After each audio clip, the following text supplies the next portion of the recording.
Clara crossed 3 states to marry a man who never existed. Now his real wife has come back to claim the house Clara paid for with her hope.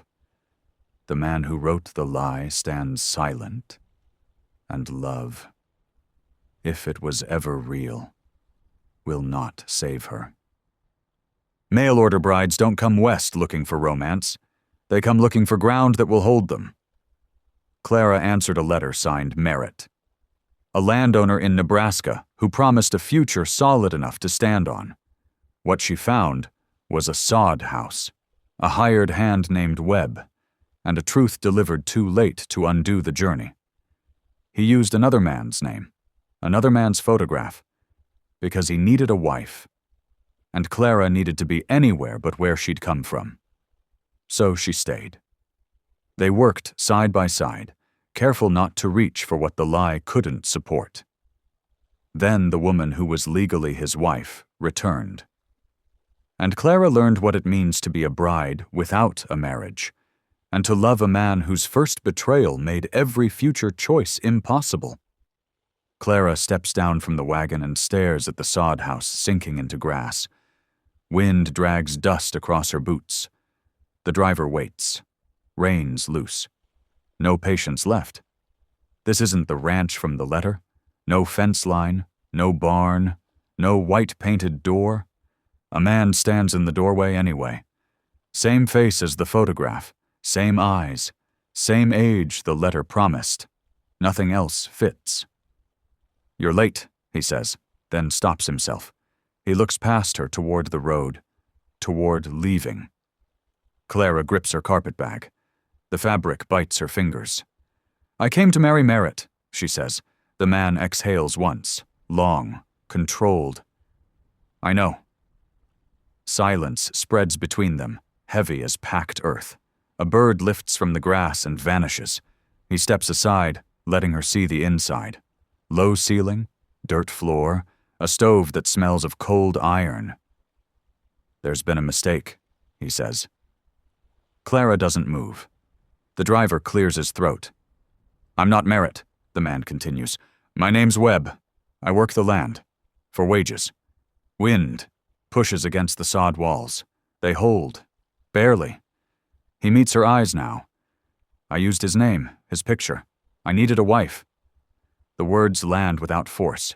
That's what hurts. Clara sets her bag down. It thuds softly. And the land was never mine. The driver shifts. Impatient. Ready. Webb reaches into his coat and pulls out folded paper. A ticket. Clean. Unused. "I'll send you home," he says. "Today." Clara looks at the road, then at the house that isn't hers, then at the man who told the truth too late. She doesn't take the ticket. Clara lifts the ticket, then folds it back into Webb's waiting hand. Paper creases softly. The wind keeps moving, impatient as the driver. "I can leave now," she says. Her voice doesn't shake. That surprises him. Webb nods once. He doesn't argue. "That's what it's for." The driver coughs. Boots scrape earth. "Miss?" Clara looks past them toward the thin horizon. Nothing waits there but distance. She steps into the soddy instead. The air, inside, smells of damp earth and cold metal. The doorframe brushes her shoulder. Webb doesn't follow. He stands outside, letting the choice finish. Inside, the space is smaller than she imagined. A narrow bed, a single chair, a table worn smooth by use, no photographs, no extra place set. She sets her carpetbag against the wall. The sound is final. "You should take the ticket," Webb says from the doorway. His hands stay empty. Open. "I know," Clara answers. The driver swears under his breath. Reins tighten. The wagon creaks. Clara turns back to Webb. "If I stay," she says, "there's no pretending." He meets her gaze. "No name that isn't mine." "No promises." "None." The wind presses against the sod walls again. They hold. The driver waits one last moment. Then the wagon rolls away, wheels grinding stone. Clara listens until the sound thins, until only wind remains. Webb steps inside at last. He places the unused ticket on the table. It lies between them, untouched. Clara scrubs the table while Webb splits kindling outside the soddy door. Wood cracks sharp. Soap stings her hands. They move around each other carefully, like strangers sharing borrowed space. No touching, no questions that wander. Webb carries the wood in and stacks it by the stove. Metal smells cold, honest. "You'll have the bed," he says. "I'll sleep by the door." Clara nods. The cloth keeps moving. "That's fine." He waits, then adds, "You won't owe me anything." She stops scrubbing. "Just once." "I already know that." Silence presses in, thicker than the sod walls. Wind hums low through the grass outside. They eat without facing each other. Bread, beans, no plates touching. This isn't a courtship. It's an arrangement that refuses warmth. After supper, Webb reaches for a ledger. He sets it between them. "I'll keep track," he says. "Supplies, wages, what's yours?" Clara studies the page, ink lines, careful numbers. "And when it's paid?" she asks. Webb doesn't answer. "Right away."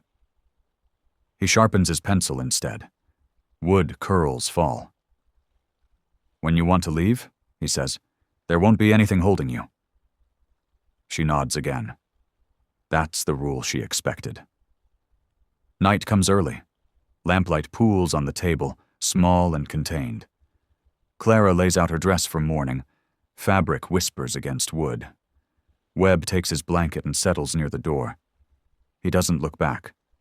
They lie awake, breathing the same air, not closer for it. The soddy holds their silence, and the terms are set. A life built carefully enough to never feel like a promise. Clara steadies the post while Webb drives the iron spike home. Metal rings sharp. Her palms burn against rough wood. They work without speaking, learning each other by motion. He lifts, she braces. Neither reaches farther than required. The fence line grows a little at a time. Straight enough, honest. Webb pauses to wipe his brow. Dust streaks his sleeve. "You can rest," he says. "I'm fine," Clara answers, already, shifting her grip. A cloud passes. The light thins. Wind combs the grass flat, then lifts it again. The spike bends. Webb swears once, low. Clara steps closer before thinking. Her shoulder brushes his arm. They both freeze. Breath hangs between them. Heat rises where they touched. Webb pulls back first. "Sorry," she nods. "So am I." They reset the post. The work resumes, careful as before. At midday, Clara pours water from the canteen. It sloshes against tin. Webb drinks, then holds it out. Their fingers almost meet. Almost is enough. Later, she stitches a tear in his shirt while he stands. The needle flashes. Fabric tightens beneath her hand. "Hold still," she says. "I am," he answers. Too quickly. When she finishes, she steps away without looking up. The space returns, measured. Evening brings the smell of cooked grain. They eat with the door open, watching the land darken. "This could work," Clara says. Not to him, to the fence, to the quiet. Webb sets his spoon down. "It's working," he replies. Neither says what they mean by it. When night settles, the fence stands firm. So do they, learning how close they can come without crossing into something the lie won't hold. Clara pauses with the pen hovering over the ledger Webb set on the table. Ink glistens. Lamplight flickers against the sod walls. "What do I write?" she asks. Webb doesn't look up at first. He finishes tying a knot in the grain sack. "Your name," he says, "so I can keep it straight." She waits. The pen stays suspended. "And yours?" she asks. That makes him turn, just slightly. "My name," he says, careful, "is Webb." She nods once. "I know." The ledger lies open between them, columns waiting. She writes Clara in a neat hand. No flourish, no claim. When she reaches the next line, she hesitates again. Merritt? She says quietly. Webb's jaw tightens. Don't. She sets the pen down. Then don't ask me to pretend, she says. Silence fills the room, pressing against wood and earth. Outside, wind drags along the grass like a warning. Webb folds the ledger shut. You don't have to call me anything, he says. Not husband. Not that name. What do I call you? She asks. He thinks too long. Webb, he says again. If you speak at all? Clara nods. That's the answer she expected. Later, she washes the pen clean at the basin. Water clouds with ink. Webb watches from the door. You could still leave, he says. She dries her hands on her skirt. I know. Night settles. The lamp dims. Clara blows it out herself. In the dark, she lies awake knowing this much is fixed. She will not take his name, and he will not give her anything else to hold. Clara steps down from the wagon as boots scrape wood behind her. Dust hangs low. Voices drift from the store. Webb ties the reins and keeps his eyes on the knot. Stay close, he says. Not protective, practical. Inside, the store smells of grain and metal. Men glance up, then look again. Clara feels it immediately. The measuring, a woman without context. The shopkeeper nods at Webb. Didn't know you'd married? Webb answers too quickly. I didn't. Silence lands hard. Clara sets her basket on the counter. Her fingers tighten on the handle. She's staying with me, Webb adds. The shopkeeper's eyes flick to her hand. No ring. Temporary? He asks. Webb doesn't answer. Clara steps forward before the quiet can deepen. I work, she says. I pay. The shopkeeper shrugs. Didn't say you didn't. Behind them, someone chuckles. Low, not unkind. Curious, they finish quickly. Flour, nails, thread. Outside, Webb loads the wagon without looking at her. I should have said more. You said enough, Clara replies. They ride back in silence. The wind carries voices away, but not the knowing. At the soddy, Clara lifts the basket herself. No need, Webb says, reaching. She steps aside. I've got it. He lets his hand fall. That hurts more than the town. Inside, she puts the supplies away carefully, as if order might settle something unsettled. They'll keep asking, Webb says. Clara turns to face him. And you'll keep answering? He doesn't lie. I don't know. She nods. That's the truth she came west with. That night, Clara sleeps closer to the door. Not from fear, but because the town has learned her shape, and silence is beginning to cost more than words. Clara rinses her hands at the basin while Webb mends a harness strap. Water drips steady. Leather smells sharp and worn. The day's heat lingers inside the soddy. Neither mentions the town. Webb pulls the strap tight and tests it. It holds. They asked about you again, he says, not looking up. Clara dries her hands on her skirt. What did you tell them? That you work hard. A pause. That you're decent. She nods. That's safe enough. He sets the harness aside and reaches for the kettle. Metal taps stone. They'll want more than that, he adds. Clara sits. The chair creaks under her weight. I won't give it. Webb pours water, then stops. I could. She lifts her eyes. You won't. The kettle goes back on the stove. The fire hisses low. They eat in the quiet that follows. Spoons scrape. Bread tears. Webb clears his throat once.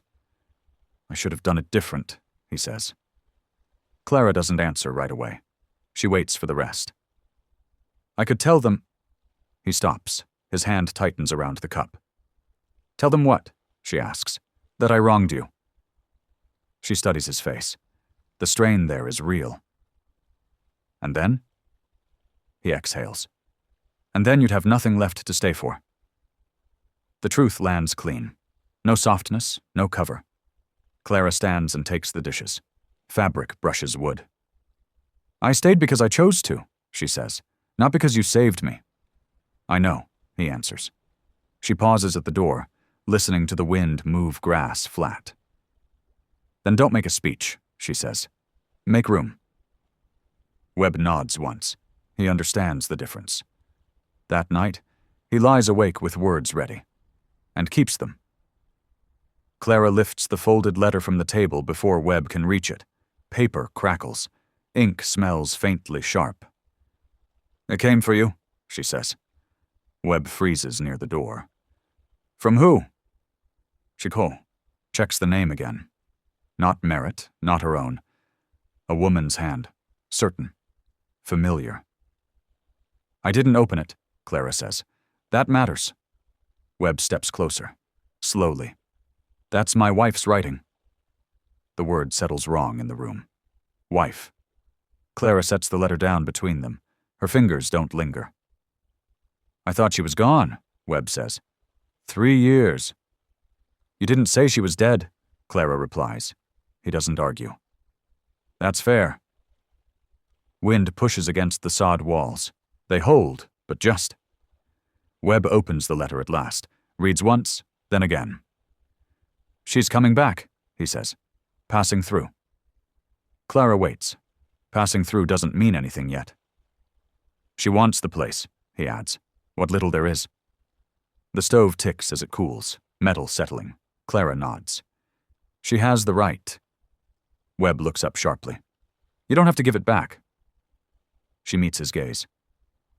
"I don't have to take it either." Silence stretches.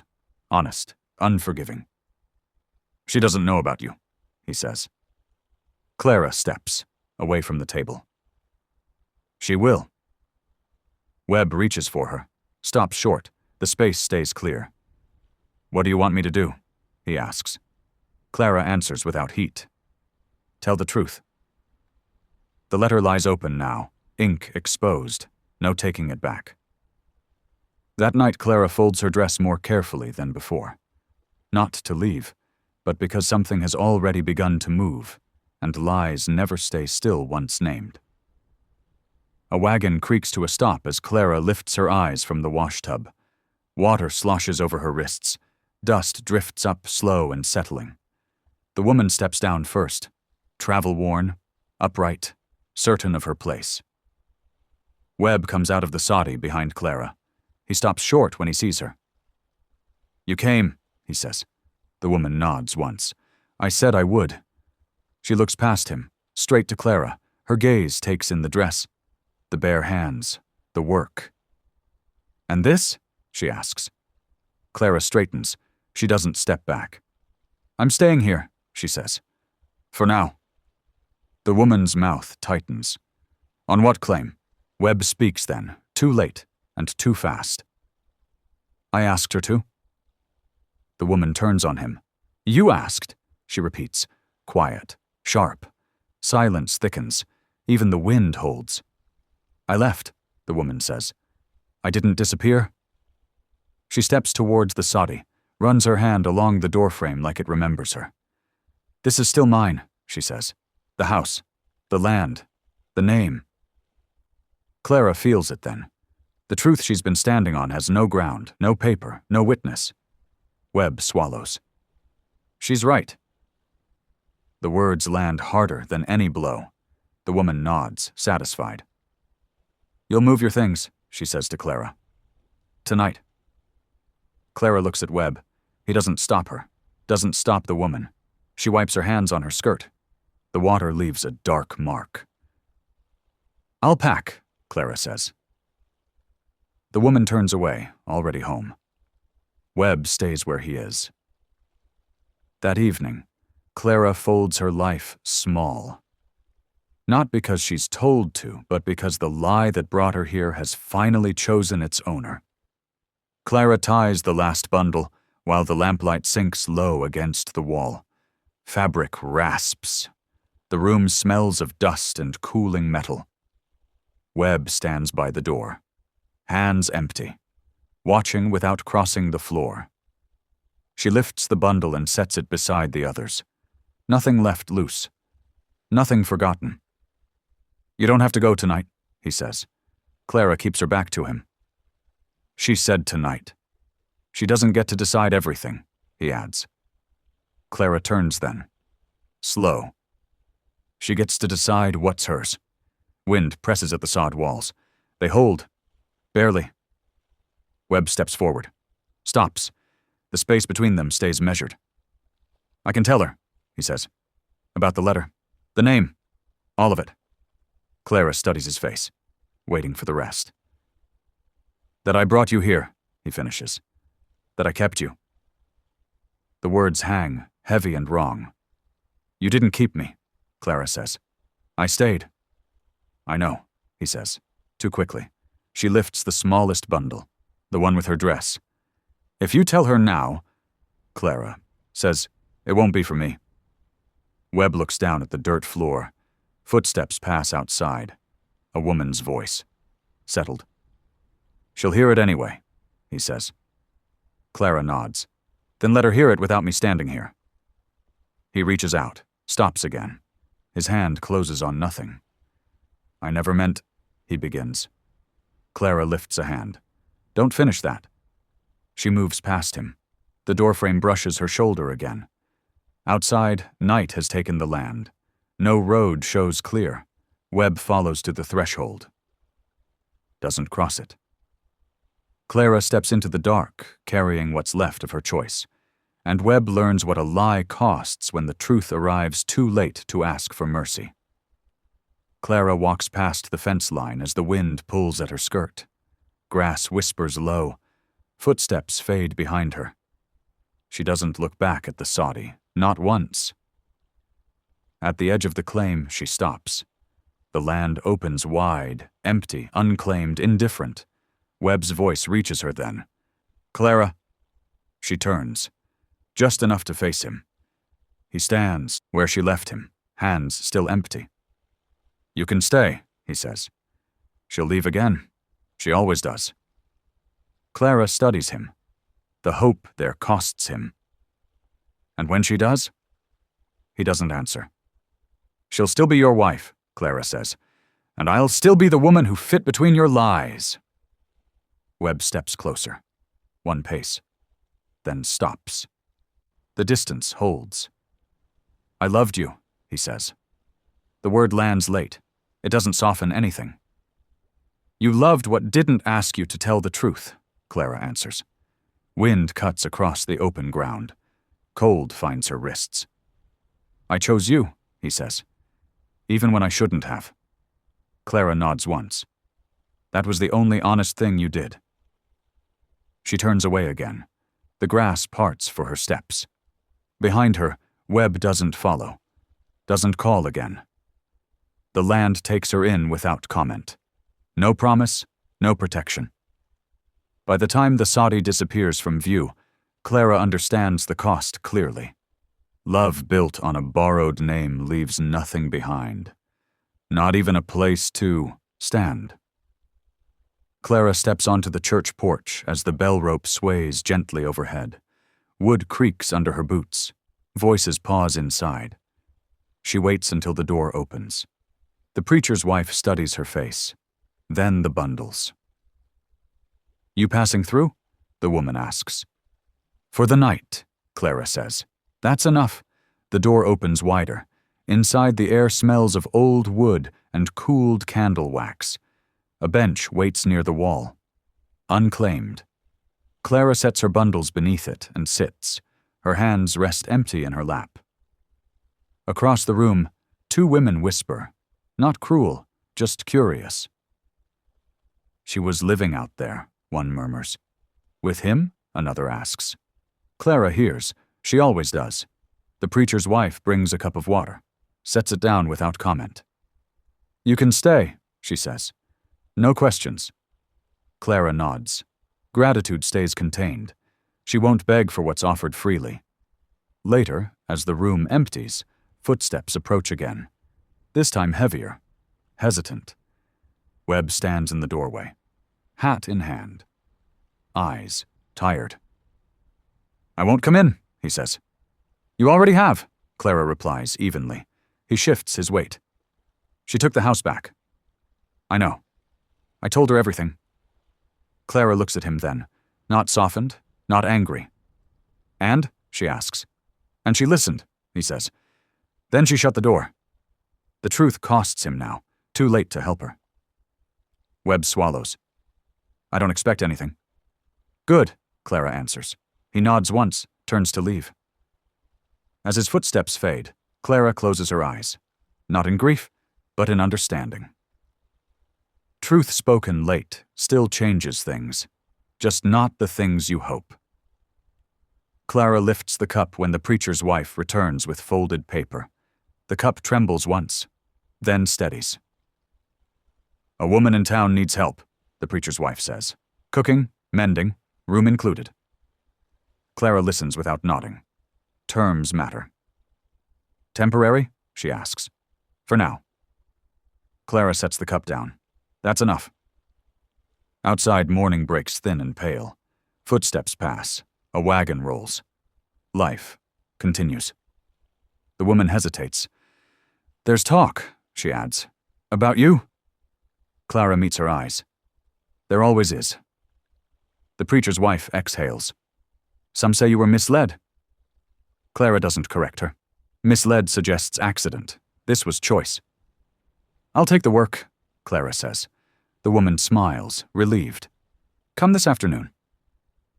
After she leaves, Clara folds her blankets tight. Fabric gives a small sigh. At the door, she stops. The soddy lies far off now, just a low shape against grass. Webb stands near the fence line, hat on, waiting as if summoned. He doesn't approach. I heard, he says, about the work. Clara nods. I need it. I could help, he offers. Wages, supplies. She considers him carefully. Not the offer. The cost. Not like that, she says. He swallows. Then how? By letting me leave clean, Clara answers. No more names, no explanations. Wind lifts dust between them. It settles without choosing sides. Webb nods once. That's fair. Clara steps past, him toward town. The offer she accepted isn't mercy, it's movement, and movement is the only ground left that won't lie. Clara kneads dough when the shadow falls across the table. Flour dusts her hands. The kitchen smells of heat and yeast. She looks up. The woman from the soddy stands in the doorway, bonnet tied tight. I won't take long, the woman says. Clara wipes her hands on her apron. You already have. The woman steps inside anyway. She studies the room, the borrowed stove, the borrowed work. I've reclaimed what's mine, she says. The house, the land, the name. Clara nods. I know. The woman's eyes narrow. Then you'll leave the county. That land's harder than expected. I work here, Clara says. I pay. The woman folds her gloves carefully. Work doesn't make a claim. Clara feels the truth of that settle. It's familiar by now. You don't want me near him, Clara says. I don't want you existing as a question, the woman replies. Silence stretches between them. Not cruel, exact. What do you want? Clara asks. The woman hesitates. Just a breath. For him to stop looking west when he speaks my name. Clara considers the cost. Not hers alone.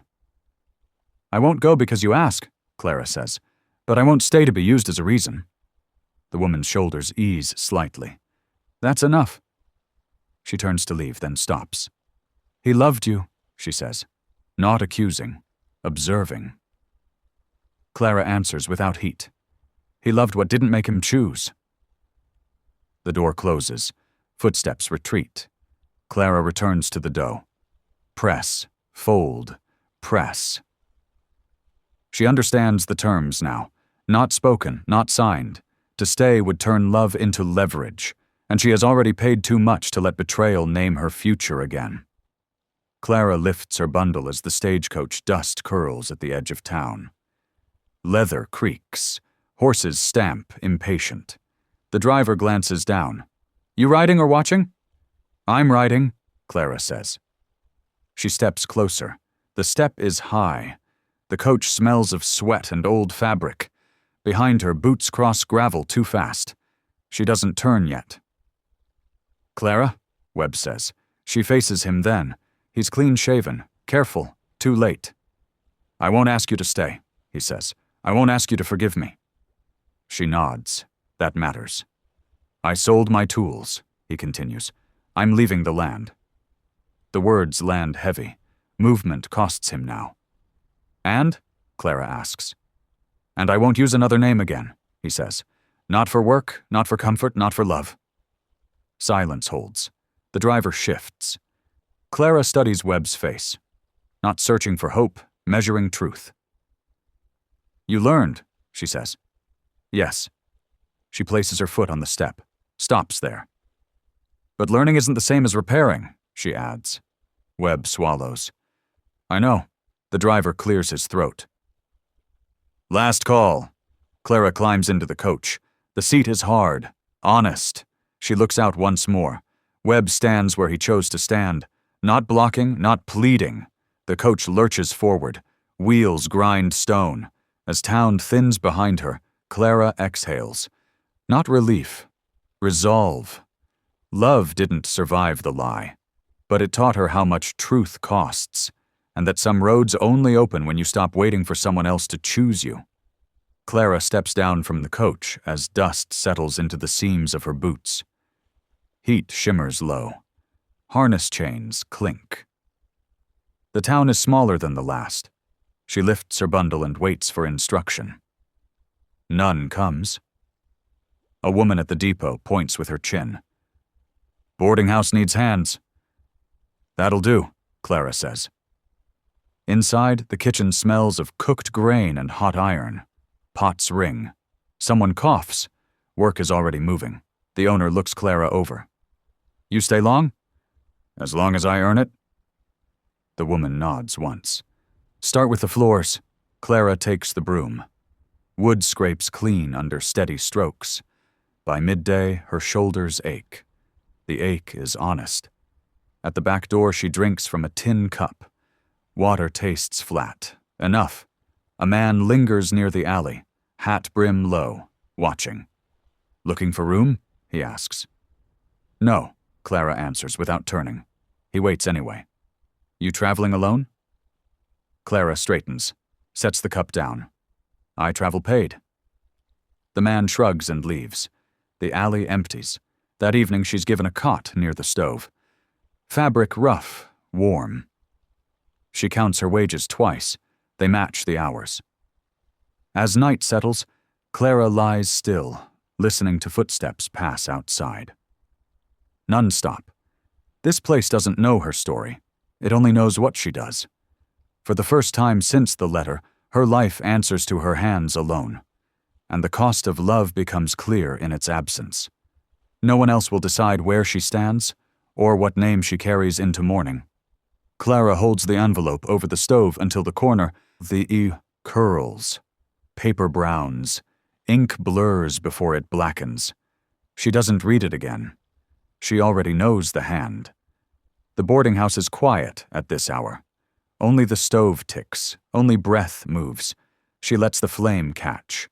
The letter folds in on itself, small and finished. Webb's name disappears first.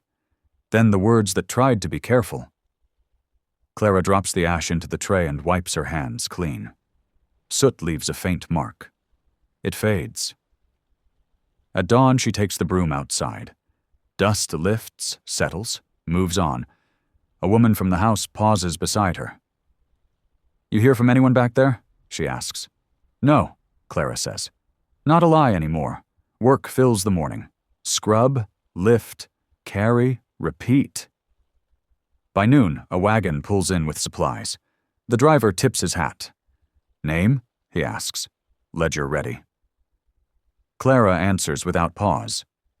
Clara. No other name follows. None is needed. The driver writes it down and moves on. The moment passes without wait. Later, as shadows stretch, Clara sits on the step and mends a tear. Needle flashes. Thread holds. She thinks of the Saudi once. Only once. Not with longing. With clarity. Love asked her to live inside a lie. Truth asked her to walk alone. She chose the harder road, the one that leaves no ash behind and no one else holding the match. Clara lifts the wash bucket as the boarding house door swings open behind her. Water sloshes. Morning heat already presses. A woman from the kitchen steps out, wiping her hands. "There's a man asking for you." Clara doesn't stop walking. "What kind of man?"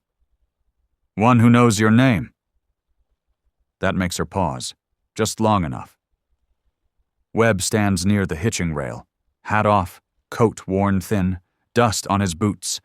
He waits until she faces him, doesn't close the distance. "I won't stay long," he says. "You never do," Clara replies. He nods, accepts it. "I sold what was left," he says. "I'm heading south. Work on the rail." She listens, that's all. "I came to ask," he continues, careful now, "if there's anything I still owe you." Clara sets the bucket down. Water steadies. "You owed me truth," she says. "You gave it late," he swallows. "And now?" "Now you owe me nothing," she answers. The relief on his face costs her something. She lets it. He steps back. "That's all I needed to hear." She meets his eyes one last time. Not unkind, not open. "You won't find me again," she says. "I know," Webb replies. He leaves without looking back. This time it holds. Clara lifts the bucket again and carries it inside. The work waits, fair, demanding. Some questions don't deserve repeating. Some answers are only useful once. And love, stripped of its lie, has finally finished asking her to return. Clara unlocks the door just as the sun clears the roofline. Metal clicks. Wood gives under her hand. The room is narrow but clean. A bed against one wall. A table near the window. A window that actually opens. Her room. Paid for. Earned. She sets her bundle down and doesn't rush to unpack. Ownership settles slower than relief, and she's learned patience costs nothing. Outside, wagons pass. Voices call to each other. Life moves without noticing her. And that's exactly what she needs. At the boarding house, the owner counts coins into Clara's palm. Metal warm from the woman's apron pocket. "You staying on?" she asks. "Yes," Clara says. No hesitation, no doubt. The woman nods, satisfied. Good workers don't wander. That used to sting. The implication, the judgment, now it doesn't. Later that afternoon, Clara hangs her dress in the small wardrobe. Fabric brushes wood. Nothing borrowed, nothing owed. She smooths the sleeve once with her palm, then stops herself. Enough. At supper, a man across the table pauses with his fork halfway to his mouth. Studies her face like he's trying to place her. "You married?" he asks. Clara keeps eating. Doesn't look up. "No." He waits, expecting more. An explanation, a story, a reason. There is none she owes him. The question falls away on its own, lost in the clatter of dishes and other people's conversations. That night, Clara sits by the window with the lamp turned low. Wind moves the curtain gently, but it doesn't move inside her anymore. That restlessness has finally settled. She thinks of the Saudi only as a measurement now. How small a place can be and still ask for everything you have. Love had offered shelter once, promised a roof and walls and something to call home, but it came with a ceiling too low to stand beneath, with lies pressed into every board. Here, in this narrow room, no one asks who she belongs to. They only ask whether she'll be back tomorrow, whether the work will get done, whether she pays her way. Clara closes the window against the night chill and turns down the lamp. For the first time since she stepped off that wagon in Nebraska, staying costs nothing. And that quiet freedom, that simple truth, answers the lie more clearly than love ever could. Clara locks the door and slips the key into her pocket before sunrise. Metal warms in her hand. Footsteps move somewhere down the street. She doesn't hurry. Nothing here will be taken if she pauses. At the basin, she washes her face and ties her hair back. Water cools her skin. The day waits. Outside, a boy runs past, chasing a loose chicken. Someone laughs. Life continues without accounting for her past. Clara walks to the boarding house kitchen and takes up the knife. Vegetables line the table. Honest work. As she cuts, she hears a name spoken nearby. Not hers. Webb's. Two men talk low by the door. He left the sandhills, one says. Couldn't keep what he lied his way into. The other snorts. Some things don't forgive. Clara keeps cutting. The knife doesn't slip. That is the last time Webb exists in her hearing. Not as a memory, as consequence. At midday, the owner presses coins into her palm again. Room's yours another week, she says. Clara nods. I'll pay today. She counts out the money herself. No delay, no favor asked. That evening, she sits alone at her table and writes one line on clean paper. Her name. Only her name. She folds it and places it in the drawer with the key. Love built on a lie asked her to disappear quietly. Truth asked her to stand alone and be seen. Clara chooses the harder loyalty.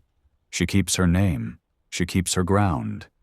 And the betrayal that brought her west loses its final hold. Not through forgiveness, but through a life that no longer answers to it. If you love stories like this, you're welcome here. Subscribe if you want more Western romances. And if this story stayed with you, you can say so in the comments. I'll see it. I'm your narrator, John. Until the next road.